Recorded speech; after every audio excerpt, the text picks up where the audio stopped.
mga idol, dito sa pinaglutuan ng alamang kanina, dito na rin tayo maggigisa ng ating bawang sibuyas. Yan, luya. Siyempre, pantanggal ng lansa.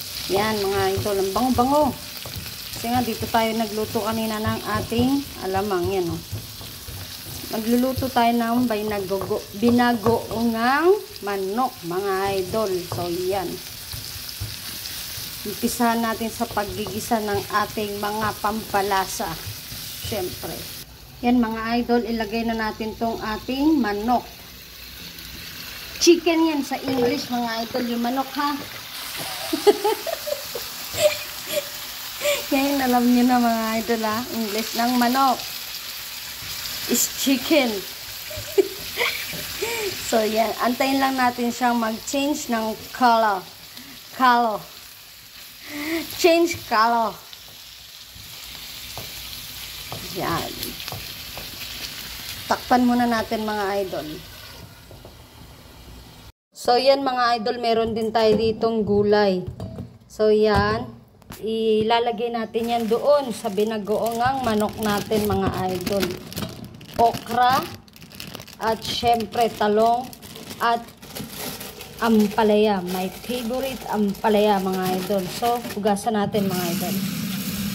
So, yan mga idol, iprito muna natin tong ating talong.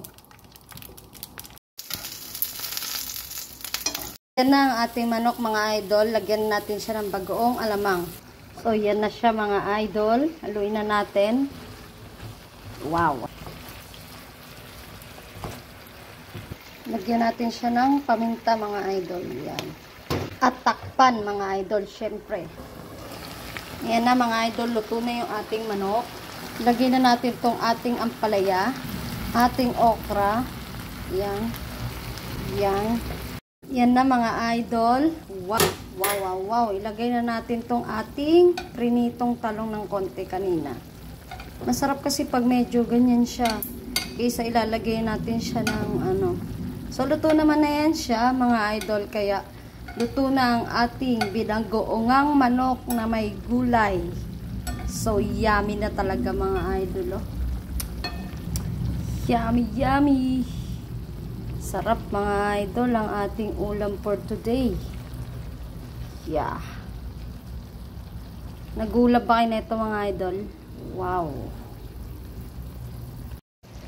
So, luto na, mga idol, ang ating binagoongang manok na may gulay. Kakain na tayo, mga idol.